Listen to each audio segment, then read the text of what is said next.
afternoon, everybody, and welcome to this afternoon's workshop on COVID-19 reporting resources, a primer on Internews Data Story Recipes. I'm Program Officer for the South African Media Innovation Program, Siyabonga Africa, and I am happy to see a lot of you joining us on this warm Friday afternoon. And I will be facilitating this session, which is being led by Internews Data Journalism Advisor Eva Constataras and Internews Data Journalism Mentor Michael Salzwedel. A little bit about these two before they start their interesting session. If you are new to the world of data journalism, and I see some names which really aren't new, but if you are, you have picked a great session to get your feet wet in. Both of these trainers have been in the space for more than 14 years combined. Ava, who is joining us from Athens, Greece, not Georgia, has consulted on data journalism projects for Internews for the past 7 years, and she also does data journalism projects and stories for international news agencies. Michael is a freelance trainer for Internews, and he also runs his own digital media consultancy based in Cape Town, where he is right now, as you can see from the picture that's right behind him. Thank you for that geographic data point. With the coronavirus pandemic still raging all over the world, it's important for those of us in the news media to tell as truthfully complete story as we can, and data journalism is a tool that allows for that. A data journalism project that we've seen and that has been featured in this conference is the data dashboard that tracks COVID-19 spread in South Africa, which was built by Media Hack Collective, an organization that is funded by the South African Media Innovation Program. And I see Alistair Otter is actually joining us as well. Hi there, Alistair. Internews has released a number of resources to help journalists produce data journalism pieces similar to what you've seen in that dashboard that I mentioned. I can go on and on. The point is the tools are there, and we have some great trainers to help us understand how to use data journalism to tell stories about the COVID-19 pandemic. So just a little bit of housekeeping. The session is going to be very interactive, so not so much talking from me, thank God, but do feel free to ask questions along the way, and we'll try to get to as many as we can with the time available. I'm going to ask that you please put your questions in the chat box at the bottom of the screen. If there's something that's really pressing, you can raise your hand, and if there is time, we will see if we can unmute you in order for you to ask your question. But in the meantime, do ask your questions in the chat. Also, be mindful of your cameras and microphones. If you are going to be unmuted, we would very much like to see your face. So make sure that your camera is on and unmute yourself when we prompt you to do so. And when you've done asking your question, please do mute yourself again. And also you're free to switch off your camera. And yeah. And with that, I am going to hand it over to Ava and Michael. Over to you guys. Thank you very much, Sia. I'm very excited to be here with the Africa Investigative Journalism Conference remotely, because I think both for conferences and for data journalists, working remotely has been a really unique challenge, but it's also presented an opportunity to do data journalism in a very different way. So what we're very excited to launch during this session is a new experiment, a new strategy for teaching data journalism for people who might not be able to meet in person.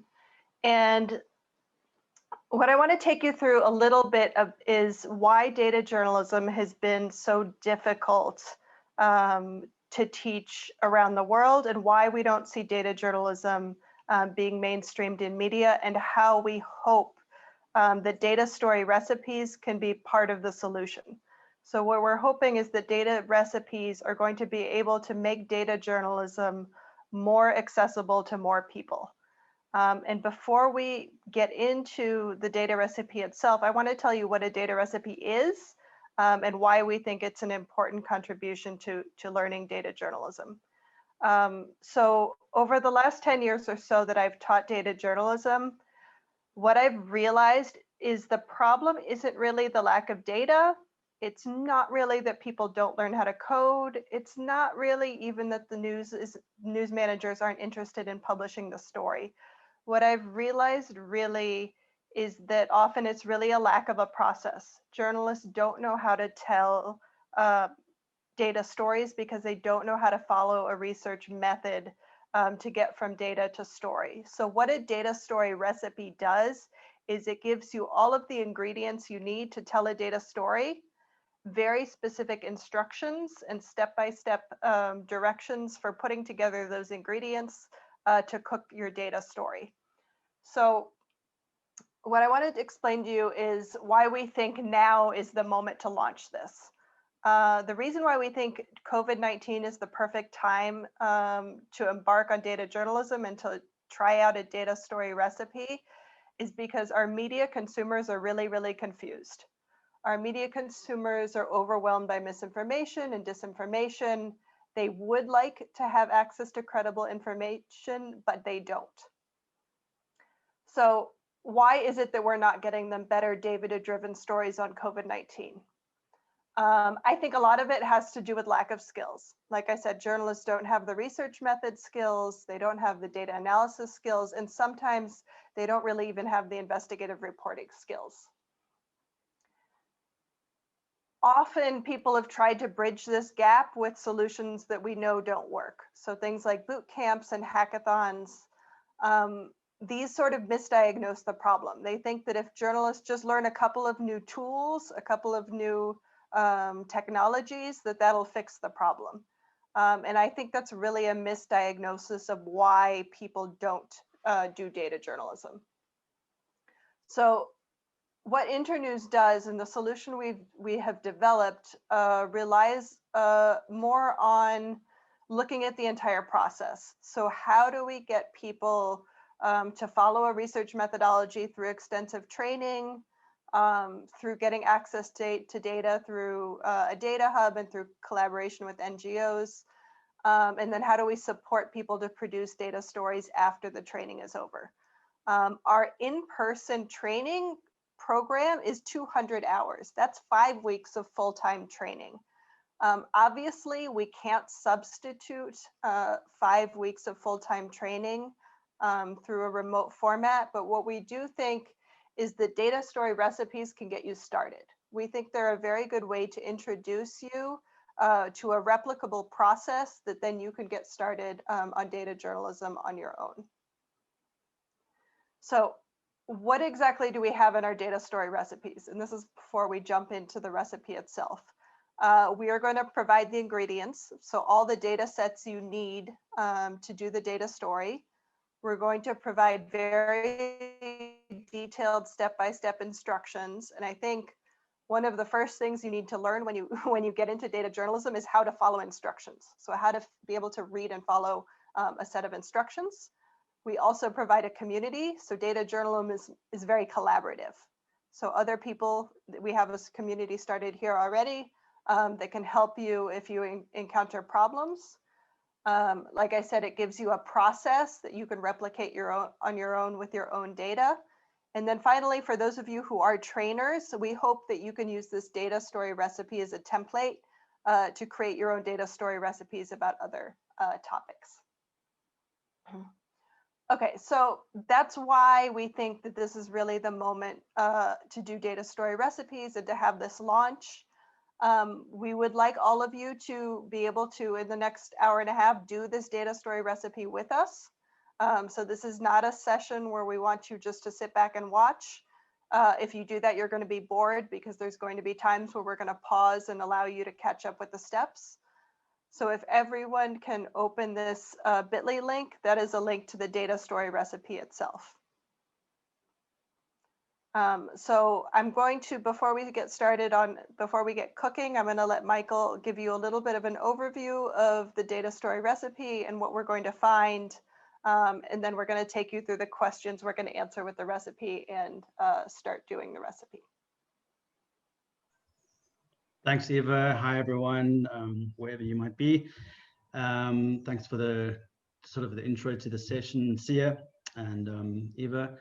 And as mentioned, this recipe has kind of got a dual purpose. One is to function as a training resource for journalists to learn the basic processes of completing a data investigation from start to finish. And the second one is the actual story in this case, the story being the capacity or incapacity of Kenyan health facilities with regards to number of beds, ventilators, when compared also with the severity of the impact of the disease on a per county level. So I'm hoping that you guys have managed to open up the bit.ly link. I will share it on my side as well, so you can see what we are referring to. So you should be seeing this, or at least the published to web version of this. Okay, so you're welcome to refer to this at any point after the session. Get in touch with us if you have any questions about it and so forth. We've really tried to make it or structure it on a step-by-step basis. So what is the sort of the point or the objective of the recipe? What kind of questions are we hoping to ask? What data do we need to answer those kinds of questions? How do we find that data? How do we work with that data? And how do we then draw some conclusions and find answers to questions based on that data? So we really, as mentioned, we're looking at how effectively or how well equipped is Kenya on a county level to deal with possible, increase in numbers of patients with COVID. One problem we did find with this particular story is that reliable and recent data is not particularly forthcoming from officials in Kenya. So we did struggle a little bit with that, but that will often be the case. And that is one of the major problems that data journalists deal with all the time, is finding reliable and recent information. If you think about it, data is just another source. All journalism is made up of multiple sources that all contribute to a story. Those sources will have various degrees of reliability. Just because something is in a spreadsheet doesn't make it true or valid. So that's an important point, that we also need to interrogate any data that we find in the same way that we would interrogate any other human source. So questions we wanted to answer from this story were things like, which counties in Kenya have the highest and lowest access to isolation beds per 100,000 people or per capita? Which counties have the highest and lowest access to general ICU beds per capita? And thirdly, which counties have the highest and lowest access to isolation ICU beds as opposed to general ICU beds per capita? And then also, of course, ventilators is an important part of the story. We found that a number of counties actually have 0 ventilators available. So that in itself is very worrying. And then other related questions like, which counties have the highest and lowest number of COVID cases per capita, so which are at the highest risk. And then there are also recommended numbers of beds and ventilators that each county should have to meet any possible demand based on the trajectory of the virus in those counties. And we also looked at to what extent do counties actually meet those recommendations. Do the majority of Kenyan counties have adequate access to the facilities that they might need, or don't they? And which are the best equipped, which are the worst equipped? So these are the kinds of questions we set out to answer through this recipe. So our next step was to go out and find data that we could use to start populating our analysis. We found some of this data on the Kenyan Ministry of Health site, but we often found that data was available in PDF format, which is not really much use a lot of the time, although it can sometimes be converted into a more useful format like Excel or CSV. But generally, the rule is that PDFs are where data go to die. Once again, make sure you're getting your data from a credible source. So one of the first places we went to go look was Open Africa, which is an open data portal for African data. And we found, if I can open up this link quickly, this is just the homepage of Open Africa, which aims to be the largest independent repository of open data on the African continent. What is open data? It means data that is accessible by anyone. So yeah, We then looked on that site for anything relating to COVID treatment center capacity in Kenya, and we found data pertaining to the hospital bed rate and ventilators for isolation. This data was as of early May this year. And we found another data set that included where these treatment centers were, so in which counties. Another way of saying that is how many treatment centers per county. We looked, and we also found how many available ICU and critical care beds were there for isolation, and general ICU and regular isolation. So those are two separate data sets. For this recipe, we used 3 data sets. I'll get to the third one in a moment.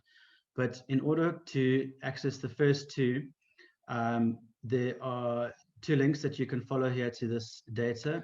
If you're following along in the document, you can click those links now under 1 and 2 on this page. So the first one will take you to that actual data set on the Open Africa site. And you'll notice a preview of the data, and you can then see where that data came from and when it was published.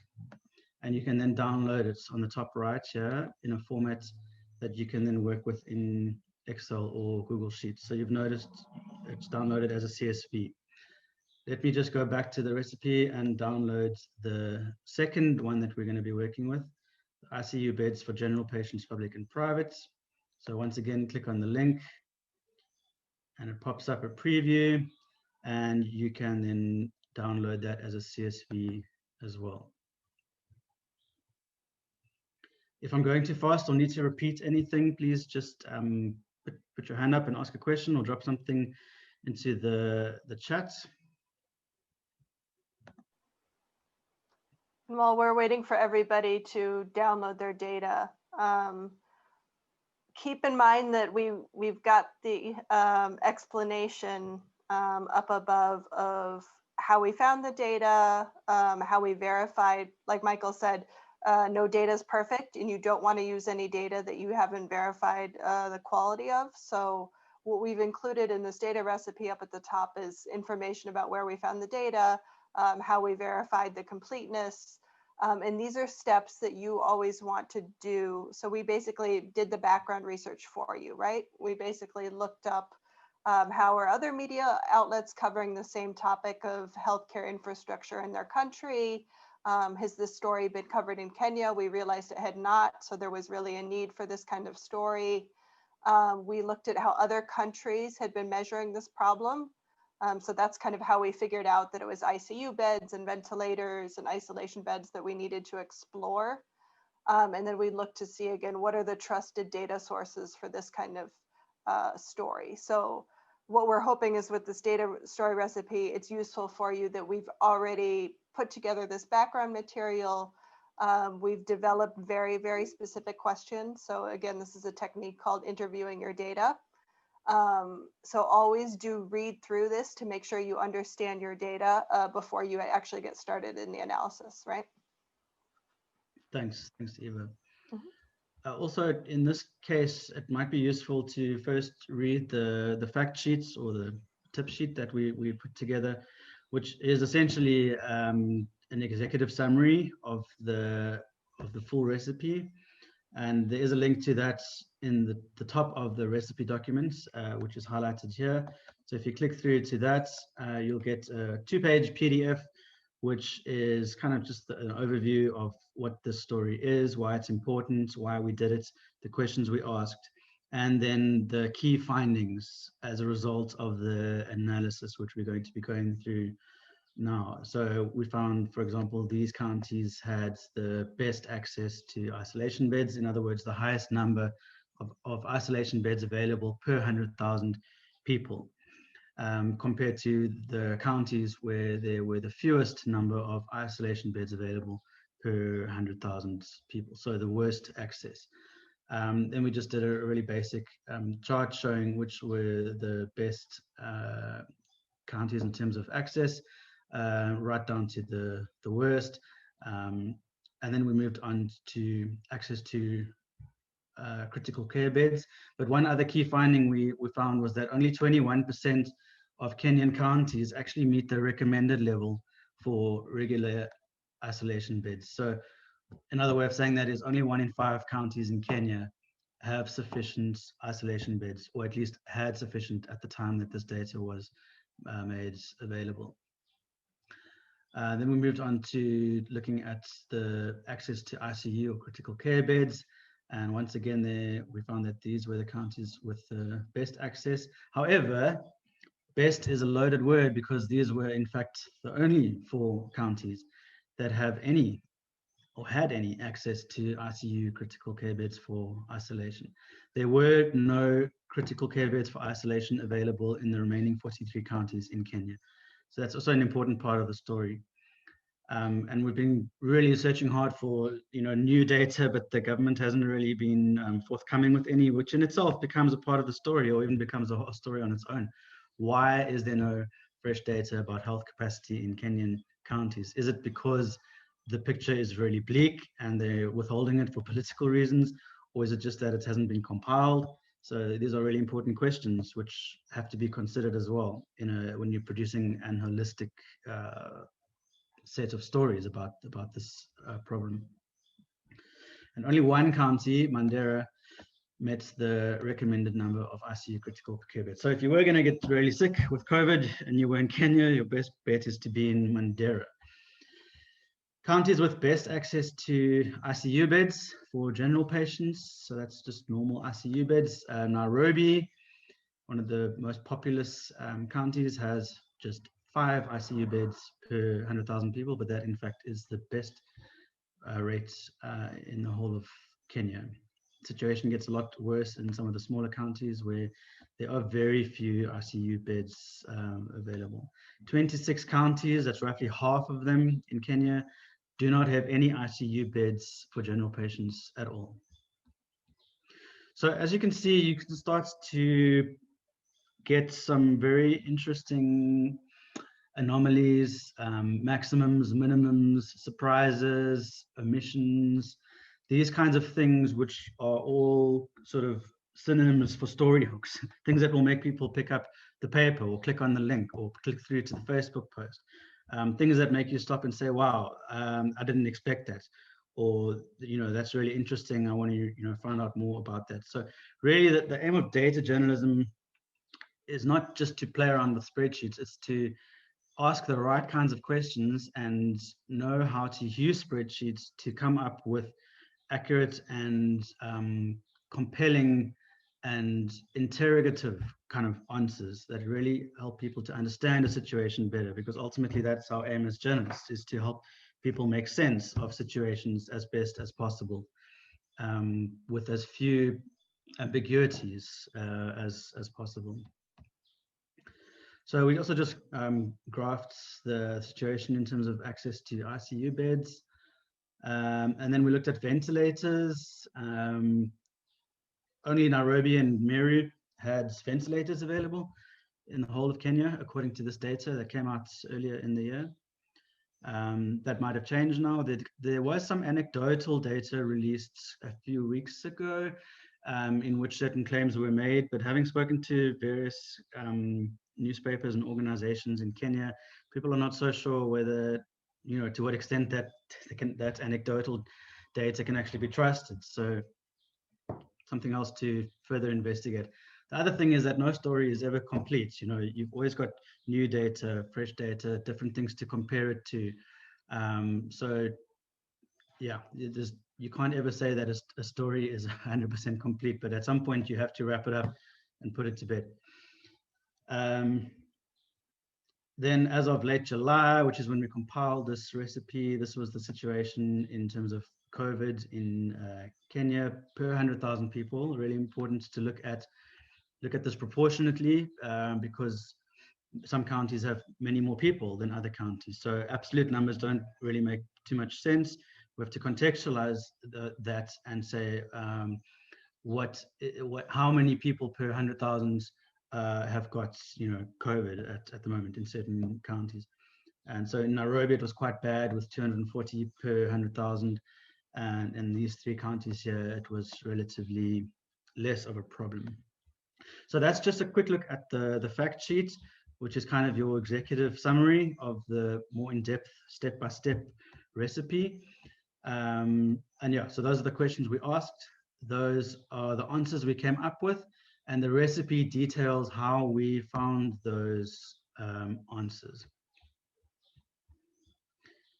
So one thing to keep in mind after you do this data story recipe, so if you go ahead and complete this and you want to check your answers, we've provided all the answers in the fact sheet. And that's, again, that's not something that usually happens when you do a data story on your own. There's nobody to check the answers with. So even if you're not from Kenya, even if you're in a different country, but you have similar data, it's a good exercise to go through this, make sure that you do all the steps correctly, check your answers with our answers, and then you could go ahead and repeat a similar analysis with the data from your country. Yeah. Thanks, Eva. Okay, so let's get back to the steps. So we have identified two of the data sets that we want to use, and we've downloaded them as CSV files from the Open Africa portal. And that data was in turn sourced from the Kenyan Ministry of Health site. Now, the next step is to open up your data in Excel or in Google Sheets, which we're using today, and then import that data into Google Sheets. So if you have a Google account, then you have a Google Sheets. Everyone who has a Google account has access to Google Sheets. So sheets.google.com and hit new blank sheet to open up a new blank spreadsheet. I see someone who's drawing on the screen. That's very interesting, annotating the screen. Okay, so we've opened up a new spreadsheets in Google Sheets, and now we want to import the file that we have just downloaded. So under the file menu, I can go to import and then navigate to upload, and then just drag it in from your downloads folder. Okay, most of these options you can just leave the same. Import the data. And there we see each county in column A, and we see the number of ICU beds for general patients, public and private, in column B, all the way to West Pokot. Okay, so that is the one data source that we've got. The second one we also need to import. But before we do that, remember that when you're working on a data project, you never want to make changes to the original data. You always want to keep a copy of the original data as you found it and keep that untouched in your working project folder that you're using for the project. So that you don't make any mistakes and delete anything by mistake. So the first thing we need to do with this newly imported data, apart from giving it a name, which we can just call the same as column B's name, we want to actually save this as a copy. So file, and then make a copy. And just obviously save that in whatever working directory you're using in your Google Drive or on your in Excel on your PC. So now we've got a copy of this, so we can leave the original download untouched in case we need to refer back to it to cross-check anything. So there's our copy of that. Okay, so that's the golden rule. A clean copy, the original clean copy is like the original recording of an interview. You don't want to mess with the original. You want to make a copy and then make edits, cuts, copies, changes, whatever. Okay, so that's how to make a copy of it. Give it a file name that you're going to actually remember. The original file name here was pretty complicated and not really friendly to work with. So that's why we renamed it to ICU beds for general patients. Then we're going to make, we're going to do the same process for the second file. So once again, sheets.google.com, create a new spreadsheet, or you could make a new tab in your existing spreadsheet. It's another way of doing it. File, import, upload, drag from your downloads, import data. what does a CSV file look like before you've converted it to a spreadsheet? If you just open it natively in Excel, you'll see it looks something like this. Not very easy to look at, kind of confusing, don't really know what's going on. But CSV is pretty much the, what can I say, the cleanest, rawest form of data. And if it's formatted correctly, then we can bring it into Google Sheets with no problem and actually separate those values out into columns. So CSV stands for comma separated value. And we saw that if we just open it as a raw CSV file, we've got county names and values separated by commas. So those are comma separated values. And at the top, we've got our names of our columns.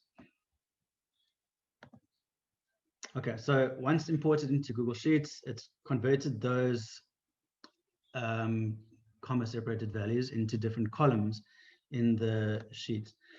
Now, you might want to do small things to make this data more workable, like just bolding the first row, for example, so your brain knows that that's the header row. It also helps to freeze that row so that when you scroll down, that row doesn't disappear and you can still see what those values are referring to. So to freeze a row, you would go to, I just have to remember this, view, freeze, one row. Okay, now that first row is frozen, and if I scroll down, it's sticky at the top, or it's frozen, it doesn't disappear. So that helps me as well. Another thing I can do just to make this easier to work with is just change the width of the columns so I can read them. You might also want to zoom out a bit depending on your screen resolution, or zoom in so you can see what's comfortable for you in terms of number of data shown. Another way to do this is actually just to wrap these cells, which means to have them show their full text, but sort of across what appears to be a few rows. So to do that, I would just select the row, go up to the wrapping option here and click on wrap, and that would then push words over. So instead of it being chopped off, you can just read it on the next line, but it's still just one cell. Okay, so we've imported both of our, and I want to see the full county names here. These are facility names, okay. And to the left of that is county names. So let's go back to the recipe. I'm not hearing or seeing any questions, so we'll just continue. Okay, then make sure you're understanding what the data is actually representing. You might not be 100% familiar with what the data is referring to, in which case you need to go and do some more research and find out what's the difference between an ICU bed, a general ICU bed, and an ICU bed for isolation. So you might want to go and check further with the source, and that would be Kenya Health Federation in this case. And you might then want to find additional data to this. So what we have found so far, if I just make a copy of this, I'm just going to call this data set 2, just as a working title. Remember to make a copy, file, make a copy. Okay, now we've got, I can just close these original tabs, and we've got our copy of the first data set, and we've got our copy of the second data set. I could actually do the same things with bold and whatever over there, but I'm not going to. Now we need some additional data to make this data more meaningful. We need data to sort of pivot with, or to fuse with. RIP Google Fusion tables. It's a nod if anyone remembers that. So we need to find additional data. So things like COVID cases by county. So we need to know how bad is the problem of the COVID problem in each county, and how does that compare to how ready that county is or not for taking on additional patients. And also, what is the testing rates per county? We battle to find that data. What is the positivity rates by county, and what is the death rates by county? All of those kinds of variables help us to make more meaning out of the data that we've just found from the Kenyan Health Federation. While we are talking about data, a good place to look for data is Google's dataset search. There's a link to it in this document. That's a really good aggregator of data from all around the world.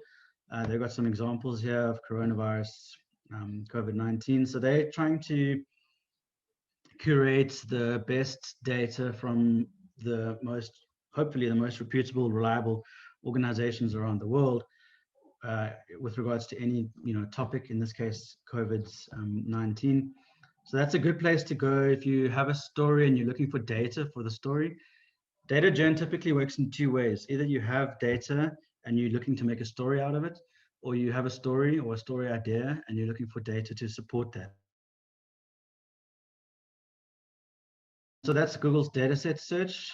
We tried finding some stuff about the COVID stats on a county level, and we found something potentially useful from Statista. However, it wanted us to pay, and as journalists, we don't like paying for things.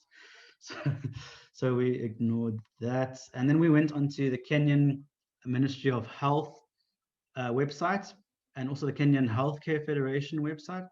But none of those provided what we were looking for, which was recently updated data in an Excel or CSV format. However, one thing that we did find buried in a news release in a PDF was the following. So I'm just going to click through to it. This was a situation report released on 27th of July. So they're just going through a couple of high-level stats here, but that's not particularly useful to us because it's a mission to try and compile all of this into a spreadsheet. So we continued to go down in this PDF, and then we found on this page, we found a table, and journalists love tables, but not when they're buried in PDFs, because then it's really hard to extract them sometimes. So you'll find if you just copy and paste this table and then try and paste it into Excel or Google Sheets, it's not going to work because the formatting is all off. PDFs are not designed to be data files. They are visual files for printing out and distributing online. So I don't know if we're going to have time to look at this tool, but there are tools available, which I've mentioned just below here. Tools like Tabular or Comet Docs or PDF tables that you can use to convert documents from one format to another. Bear in mind, this is not always going to work. It depends on the original document. But in this case, we were lucky in that PDF tables was able to successfully extract the table that we found on the Kenyan Health Ministry website, this one, into an Excel file.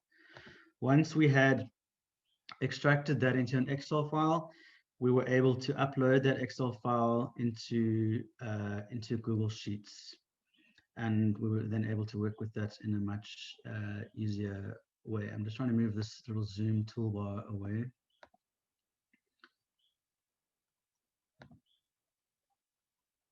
Okay, so this was the Excel file, which was uploaded into Google Sheets. No, this is not the right file. Sorry about that.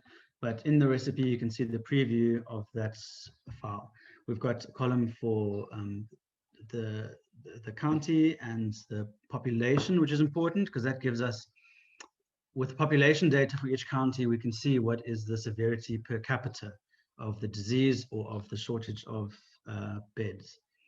Okay, so those are our three data sources that we worked with for this. Two from Open Africa about hospital bed availability and ventilator availability, and one from also the Kenyan government, but which we happened to find in a PDF, in a table buried in a PDF, buried in the news release section of their website. So sometimes you have to dig around a little bit to find what you want.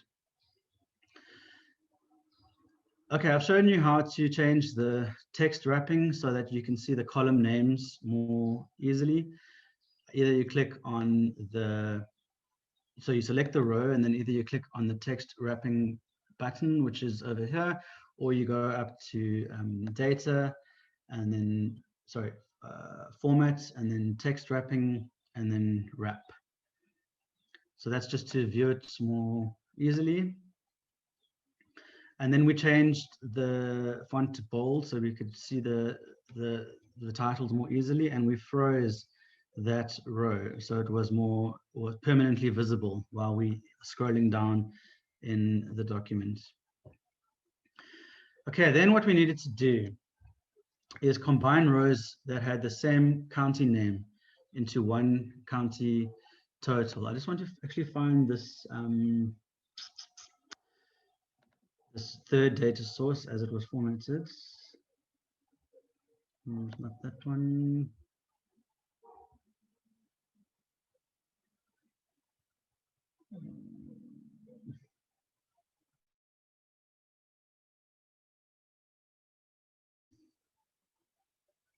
Okay, what this PDF tool does is it takes each page of the PDF and it converts it into an Excel. So that table was here on page 8 of the PDF. So you can see this Google Sheet document has a tab for each page of the PDF. Obviously, page 1 of the PDF is not really conducive to being in a spreadsheet. So that just looks like where am I now? Page 1. That's page 1. It's kind of a mess. We can't really use it. But page 8 of the PDF, or page 9, which was down here, this is what we're after. And that corresponds to this in the Google Sheets. So this is really nice to work with. We have a column for county name. We have the population for each of those counties. We have cumulative cases, and we have cases per 100, which is obviously just a formula based on the population for those counties. Okay, but then in our first 2 data sets, we saw that if we open up the raw data for that,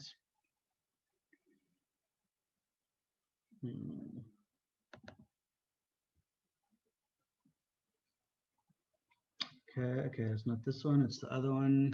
So also with doing data gen, you're going to quickly open up a lot of tabs, and you're going to quickly get confused if you're not very methodical about what you're doing. But in one of these data sets, you would have noticed this one. So we've got multiple references of different counties here. So for example, in cell A11, we've got Nakuru. In cell A12, we've got Nakuru. In cell A31, we've got Nairobi, 32 Nairobi, 33 Nairobi. If you just run a search, in fact, you can actually just filter this column to see just the facilities that are in Nairobi. So to add a filter to a column, you select the column and then go to the Create Filter button, top right of your menu strip there. I'm just doing this so that you can see how we would narrow down to see just the facilities in Nairobi. So clicking on the little green drop down here, we can clear the filter, which says, and that now gives us an opportunity to select only the counties we actually want to see, which is just Nairobi. Click OK, and now we've filtered it just for Nairobi. But when we come to comparing this data to population data, we only want to have one instance of per county. So we don't want 3 rows of Nairobi. We don't want 4 rows of another county. We want to add those up, and we want to add up their totals. So 456 plus 6 plus 120 would give us 582, which is the total number of regular isolation beds available in Nairobi. In a similar way, if I just choose another county, say Kiumbu, there's 3 facilities in Kiumbu. This is the total number of regular isolation beds. This is the total number of critical care beds, but we want to take the total for each county, not the total per each facility, because we're not interested on a facility level analysis. We're interested on a county level analysis. So therefore, we have to subtotal the facilities in each county so that we have a total for the county.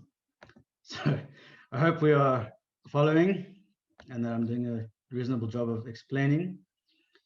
just going to delete the filter on this now. Turn off the filter. There we go. Okay, so back to the recipe. We have the problem now where one of our data sets is sort of like I just showed you. It has multiple rows per county, and we want actually to figure out what is the total per county. So to do that, we used an add-on for Google Sheets, which is part of Power Tools, which is called here. So if you click through to this link, you'll be able to install this add-on. So much in the same way that Google Chrome has extensions, Google Sheets has add-ons, which can enhance the functionality of it. And what we did with Power Tools is use the combine duplicate rows feature, which essentially does what it says. It combines, say there are 4 rows for Nairobi, it would combine those 4 into one, and it would take the total and put it into a new cell. So that's what we used to do that. And we had to tell it which columns had the duplicate records, and that column was the county column. And then what should it do when it finds duplicate records? It should merge the values for facility name, and it should take the sum for each of the other columns. So here for Kiumbu, for example, we're not so interested in the facility name, so we just merged that all into one cell, but we wanted to take the sum of each corresponding column. So the sum of these 3 values, the sum of these 3 values, sum of these 3, and the sum of these 3. So that's what Power Tools did for us, was take the sum of each of the duplicate values for duplicate rows and add them together.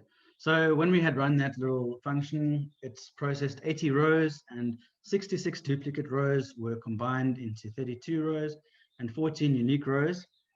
In other words, 14 counties that only had one facility mentioned were left unchanged.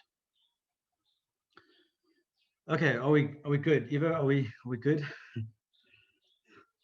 Yeah, and I think just for a little bit of context, we could have also done that with pivot tables. Yeah. The next step we could have also done with VLOOKUP, but what we're really trying to emphasize here is that you can do these same skills using simpler tools, right? So you don't need to teach a group of people how to create pivot tables. You don't need to explain the entire process of tools like VLOOKUP, and they can still use simpler tools to get to the same kind of analysis. Yeah. Okay, so we're not going to go through each step of this recipe in practice. I hope you've been following along with the first few steps, but just to sort of explain what we did after that. So once we had combined our duplicate rows into single rows, we were able then to bring in the data from this data set into the first one, and we were able to combine them. Our aim was to bring together the 3 data sets. So we first had to combine the first 2 in a meaningful way, and then we could bring in the third one. And when we were bringing in the third one, we needed to make sure that the county names were in an alphabetical list so that they would correspond perfectly to the first data sets. Otherwise, you're going to get values jumping all over the place, being in the wrong place. You're going to get confused really quickly.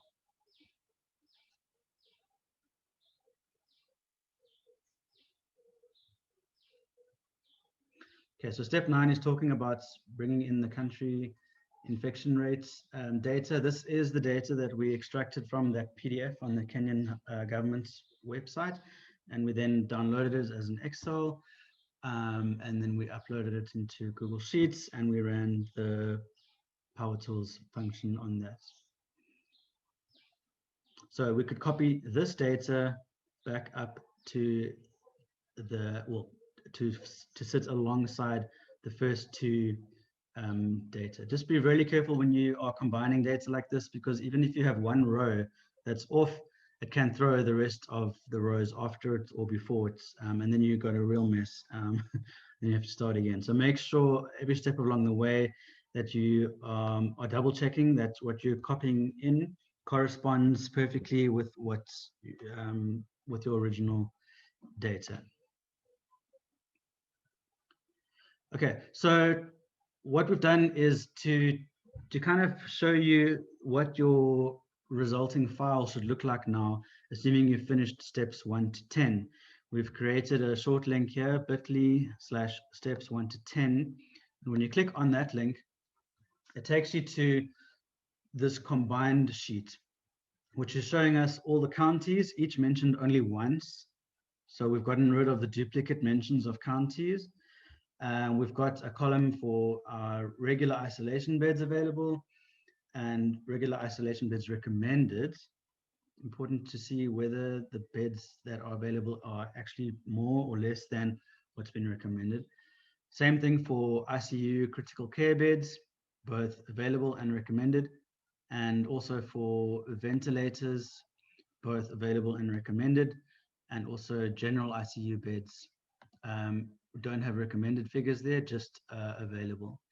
And then alongside that, we've got our third data set, which was the one we converted from the PDF, which was the population per each county, the number of cases of COVID as per late July, and the cases per 100,000 or per capita for each county. So that's kind of where we wanted to arrive at by sort of merging those three data sets into one data set, which is what you're seeing in front of you here. So the stage of preparing the data is now complete, and we're now at a point where we can start going into the analysis and answering our questions based on the data. So I'm going to hand back over to Eva to run us through that.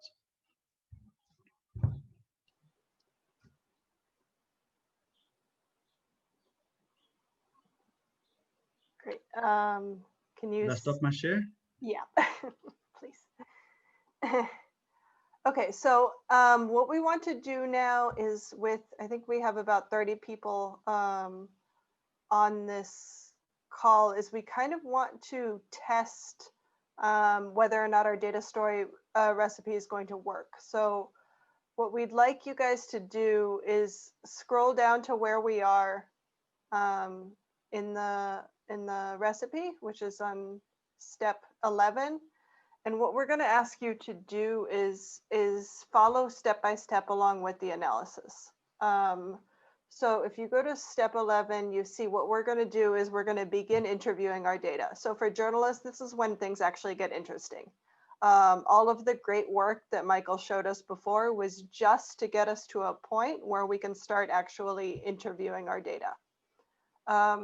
So our first question is really basic, right? So we want to know which counties have the best and the worst access to isolation beds for people per 100,000. So if you have an outbreak of COVID-19 in your county, in which county do you have the best luck even getting any kind of hospital bed in an isolated area, right? So what we've seen around the world is people get turned away because there's not enough hospital beds available for COVID-19 patients. So this is really one of the most critical questions for us to answer. And like Michael said, we do have to control for population, right? So Nairobi has a huge population, so they're going to need a lot more regular isolation beds to meet the potential demand. The standard metric for measuring isolation beds is per 100,000 citizens.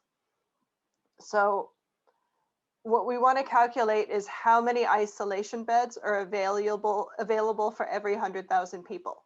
So to do that, we basically need to divide the population up into groups of 100,000. So if you've got a population of 1 million in a city, that's 10 groups of 100,000, right? So that means if you have 10 isolation beds, you have 1 bed for every 100,000 people. So this is basically what we're going to calculate is our first analysis for our first interviewing our data questions, is we want you to calculate the number of regular isolation beds per 100,000 people. So we've basically set up the spreadsheet so that you can do this directly. So regular isolation beds available per 100,000 people. We've created a column in the copy. Again, we never touch our original. We always work in the copy. We've added a column for you to do the calculation. So in cell E2, you're going to be calculating the regular isolation beds available for 100,000 people. So if we read our data recipe, I'm not going to show you how to do this. What I'm going to tell you is you're going to need your population data, and you're going to need the number of regular isolation beds. So again, you're going to be using the number of regular isolation beds available. So for Kericho, we have 36, and then you're going to need your population figures, which are in column M. So I'm going to give everybody 5 minutes to read this step of the data story recipe, and see if you can calculate here in our sample spreadsheet how many regular isolation beds are available per 100,000 people just in Kericho to get started. So I'm going to pause for questions right now. Any questions you have about what we're doing now, again, you're going to have to read the directions in the data story recipe and then see if you can transfer that calculation, the suggested calculation, here into cell E2. Are those instructions clear to everybody?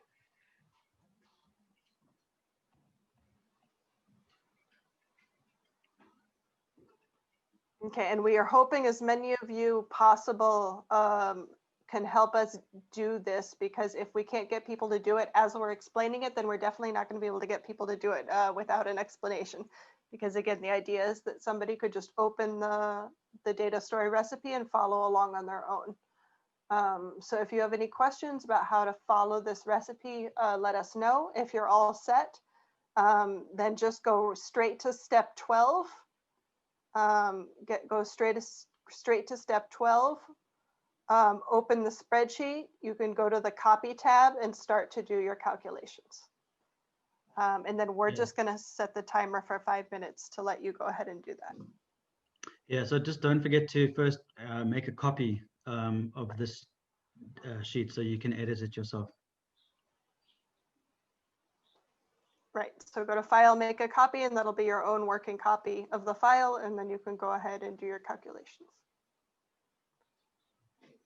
Once you've done your calculations, if you can just put in the chat the formula that you used, we can see how many people were successfully able to do this step. So go ahead and put in the formula and then what answer you got.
Okay, we've got about 2 more minutes.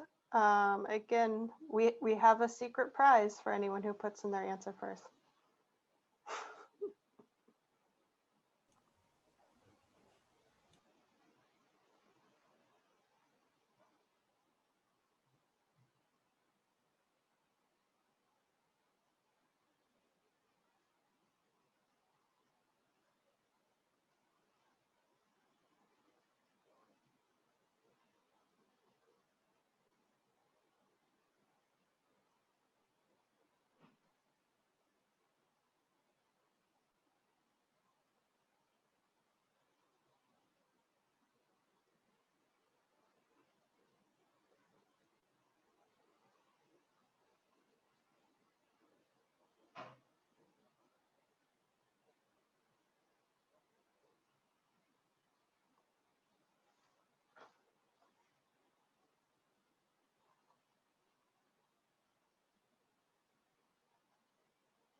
Okay, that's been 5 minutes. I think everyone is feeling shy, fairly shy. Okay, no problem. We thought that might be the case.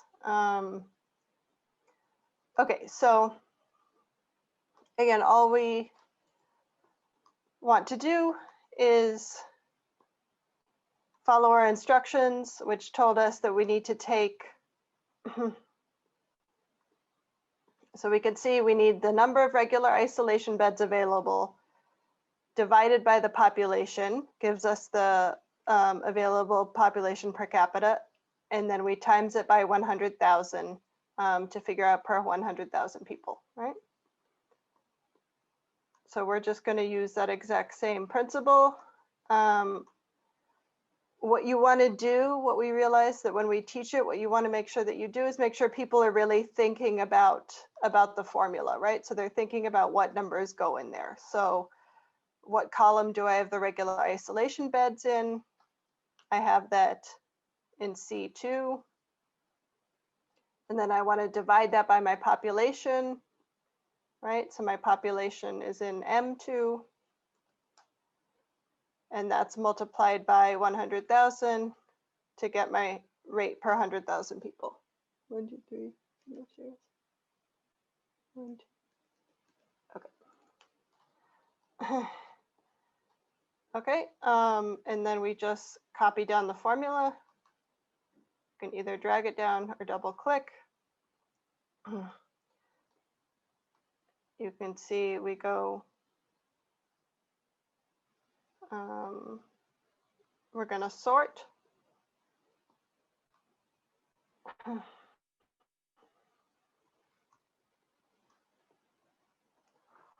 can go to data, sort. You can go most to least. And we see Nairobi has the best access to isolation beds so there's 55 isolation beds in Nairobi for every 100,000 citizens. And then there's a pretty big jump to Machakos, which only has 16 per 100,000 people. So again, the idea is that you can look through the data story recipe to understand the theory behind the calculation. So we explain what exactly we're trying to calculate. How is it that statistician gets to a number like per 10,000 people or per 100,000 people? And then you can apply it to do your own calculation. So what we're gonna do, I think because we do have a shy group, I don't think we're gonna go through and do every single calculation. What we really want you guys to see is that a lot of these calculations are fairly repetitive, right? So the isolation beds, the population, the critical care, the calculations are very repetitive, right? So to calculate ventilators per 100,000 people, to calculate ICU beds for 100,000 people, all of these are very, very similar calculations. So the data story recipe takes you through how to do each of the calculations. And there's a little bit of an advanced section for more advanced users to also be able to calculate whether or not the number of beds meets the recommendations. We welcome you to try that as well, but also another way obviously is just doing that sorting largest to smallest. I'm gonna turn it over to Michael to see if there's anything else that we want to cover. I'm conscious of time, that we only have about 15 minutes left. And I think at least for me and Michael, it would be extremely useful from those of you who are both new to data journalism and more experienced to figure out what do you think is easy or difficult about this recipe? How can we improve it so that it can be something that journalists can really both pick up and use as practice for themselves, but also, like I said, to use as a template. So if you have, for example, Ugandan data, and you want to create a Ugandan data story recipe or South African data, that this is something you can follow. We chose this topic specifically also because it allows journalists to do non-competing stories. So whatever county your journalists are from, you can do different story angles based on the region of the country that you're from, and do sort of localized stories. This is a model we borrowed from ProPublica that also does data story recipes. Bureau Local and Big Local News in the US are also going more and more towards this model of having a centralized group do the data collection and data processing, and then provide a data story recipe for journalists with less data experience to be able to follow. So since that's kind of what our end goal is for journalists with very little data experience to be able to tell highly localized stories, it would be very useful for us to discuss what roadblocks you think would stand in the way of people doing this kind of data story recipe. But I think it would be useful, Michael, if you just want to review anything else that stands out in the recipe before we turn it over for questions. Thanks, Eva. Yeah, with an analysis like this that goes quite deep into the data, there's always going to be dozens of stories you can tell. And like I said earlier, generally you have a story idea in mind. You've been alerted to something by someone, or you've discussed it with an editor or other journalists, and you realize there's a story that needs to be told here, and you're looking for data to support that story. Or you've got access to data that's perhaps recently been released, official data, and you're trying to look at ways of interrogating that data to find story hooks, narratives, anomalies, things that shouldn't be, or things that should be and that aren't. So data, we're just really looking for red flags that stand out. So, you know, this recipe has identified how to go about finding those kinds of red flags, or even green flags, you know, counties that are doing really well. That's also a story to tell. But typically in journalism, it's the red flags that make the front page most of the time. Yeah, so we just hope that this has been helpful in some way to give an idea of how to approach a data story from beginning to end, both finding relevant data, um, merging that data into one data set in the most useful way or ways, uh, by comparing that data to other data. For example, how we brought in the population data here, which wasn't present in the original data, just to give more context, more meaning to what we're trying to do. And then sorting that data in such a way as to find the problem areas. And then the next step would typically be visualizing. So that means making maps or bar charts or any kinds of visualizations. We didn't get too much into that here because that would have just taken it a bit too far. But visualizations are a very important part of the process, particularly to grab readers or users' interest in a visually compelling way at first, before you sort of dig deeper into the findings and the nuts and bolts of the story. Yeah, thank you for being with us. We've got 10 minutes left. Are there any questions? Are there any of those steps that you'd like us to go over again? Or any discussion points? I think, guys, what might help is if we talk about the kinds of stories that have come out of this exercise that maybe have been published, good examples of using this recipe that have led to real world results, the form of stories or coverage. Maybe that might give people some inspiration once they move on from here. Cool. We've got a couple of journalists who we're busy working with on this recipe, and they're working on sort of different angles to the story. One is trying to pair it with that recent anecdotal data that came out that I was talking about. So that's we've got someone working on a national level story on that. We've also got someone who is using this recipe in conjunction with the recent development of schools being reopened in Kenya, and trying to look at any possible correlations between people going back to school. Perhaps they shouldn't be, perhaps the risk in their counties is too high. So just comparing sort of the risk and the capacity in each county to the numbers of learners who are returning to school. And is returning to school a good idea? Maybe children, aren't as at much risk of suffering heavily from COVID as adults are, but they are still transmitters. So is going back to school a good idea? And can we use this recipe and this data to support that story one way or the other? So yeah, we've got some journalists who are working on various ways of producing published stories based on this data. One major challenge that we've encountered that we're trying to find a way to overcome is especially with COVID-19, is the data goes out of date very quickly.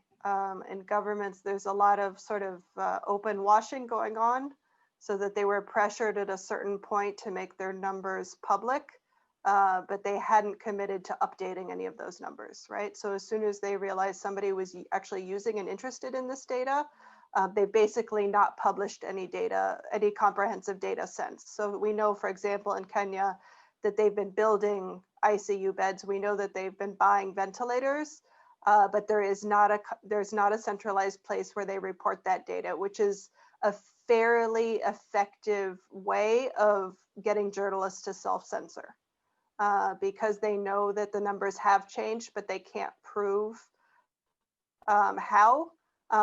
So it makes them very hesitant to report a story using older data and kind of push the government for newer data. So I think this model, it really makes sense for a pre-existing network of journalists that works on a local level. And like I mentioned, this is why ProPublica and Bureau Local and Big Local News have used this model, is because there's kind of power in numbers. So if many journalists report how their county is doing and saying none of us were able to obtain more recent data from our county, or you all submit FOIA requests for your county at the same time, that's kind of a way to push back against government's efforts to kind of slow down reporting on their COVID-19 response by simply not publishing any updated data after the initial release, after there was international pressure to do so. So it would be interesting to hear what other countries are doing to track this kind of infrastructure data and updates, and make sure that the time lapse between when they find the data and produce the story is not too long. Just two quick ones. Firstly, could you explain what a FOIA request is? I'm not sure if everyone in this room understands what that is, and also maybe Michael, if you could speak to what the local version of that, which is the PAIA request. That'll be great. And then I had asked earlier on if we had any folks from Kenya who are joining us, and I'm gonna ask again. I know that it's a Friday afternoon and everyone's ready to hit the weekend, but if there are people who are from Kenya and got something out of this, maybe discovered a story that they did not know of, or are keen on using this data set, it would be great to hear from you. So firstly, FOIA, what is it? Michael, what's the local version? And if there are any folks joining us from Kenya, it would be great to hear from you.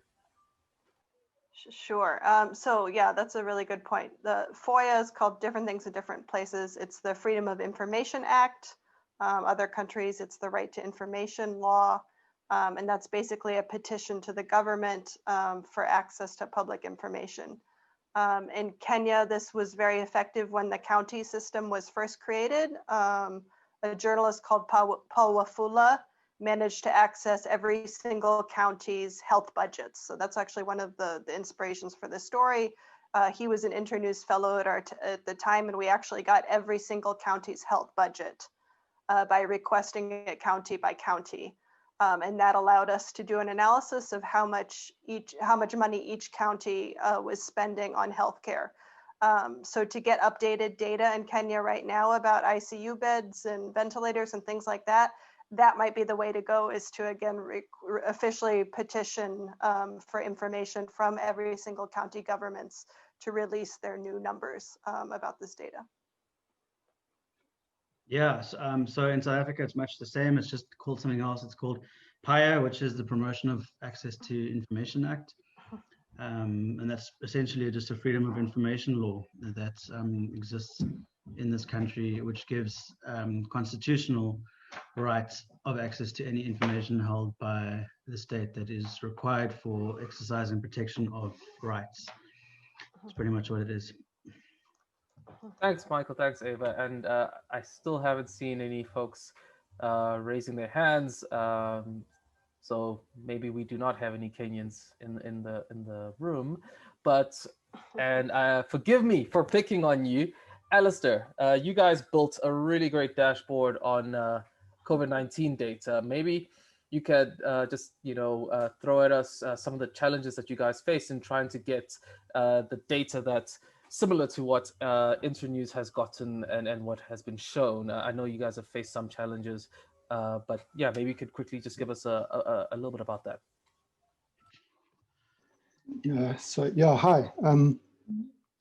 We did a session earlier last week on it, but I mean, just briefly we did, I mean, really we started off by just trying to kind of track the very limited amount of data that was available in South Africa, with the Department of Health releasing kind of erratic kind of data, not very consistent data, and there was no kind of consistent time series data available through any official sources. Certainly within government and certain circles there was, but wasn't made publicly available.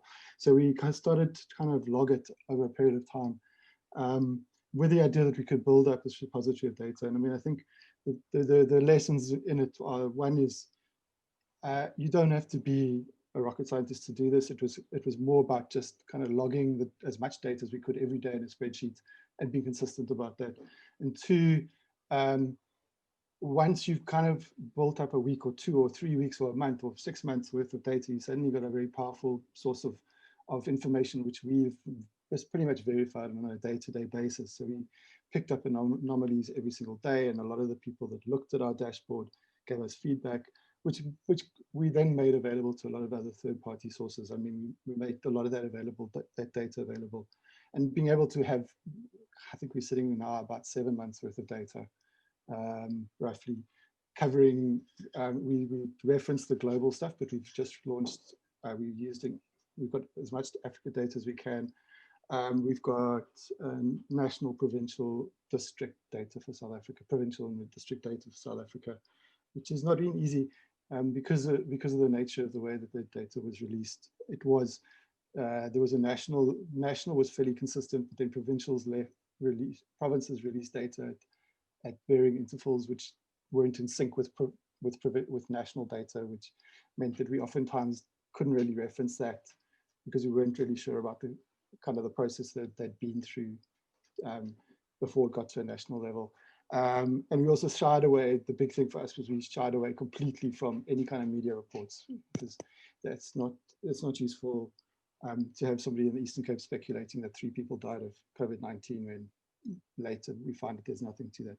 So it's just a lesson in you can build your own data sets, and that's pretty much what we did. And to create a dashboard and make that data available.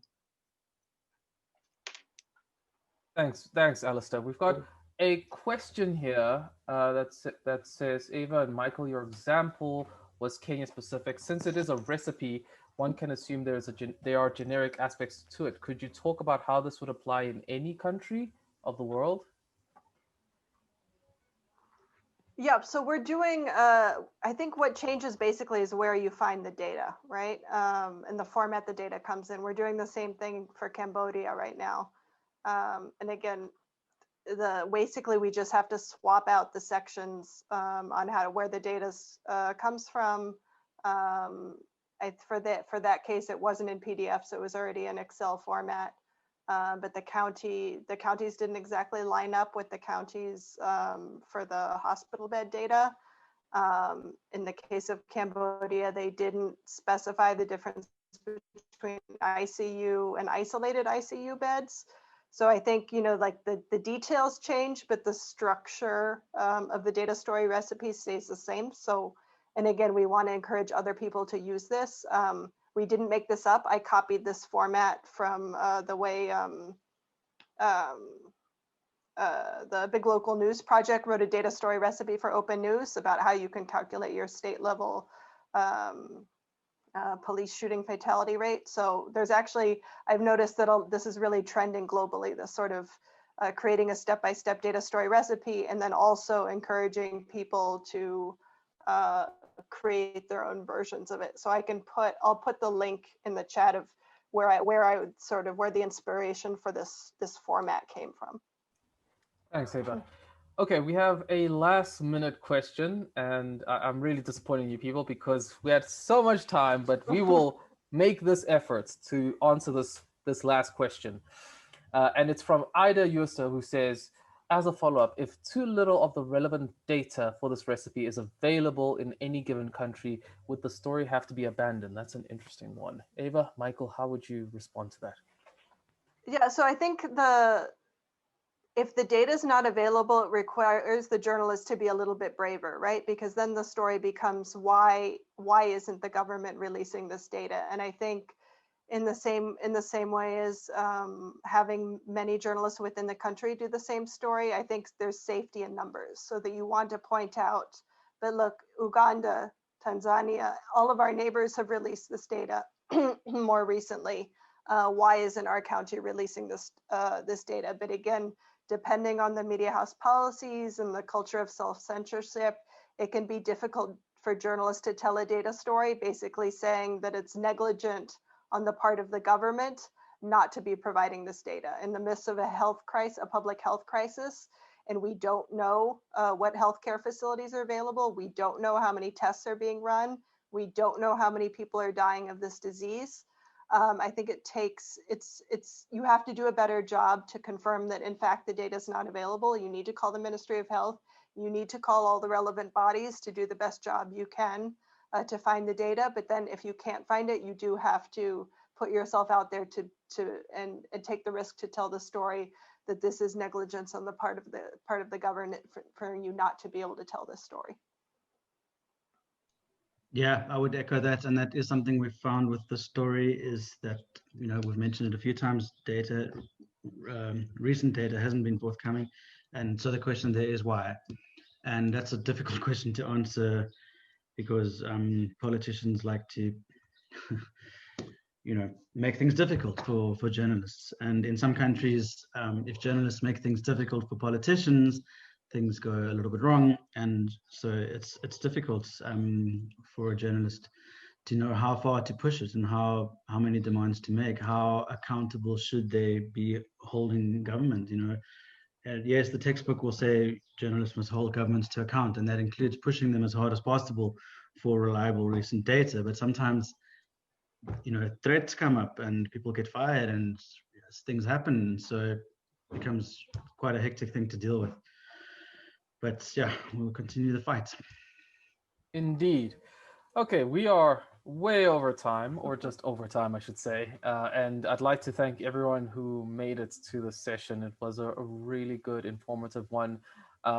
Maybe as we were closing out, I see some promotions for next week. I did see that Isak posted that there is going to be a paella course as well come Monday. So please be on the lookout for that.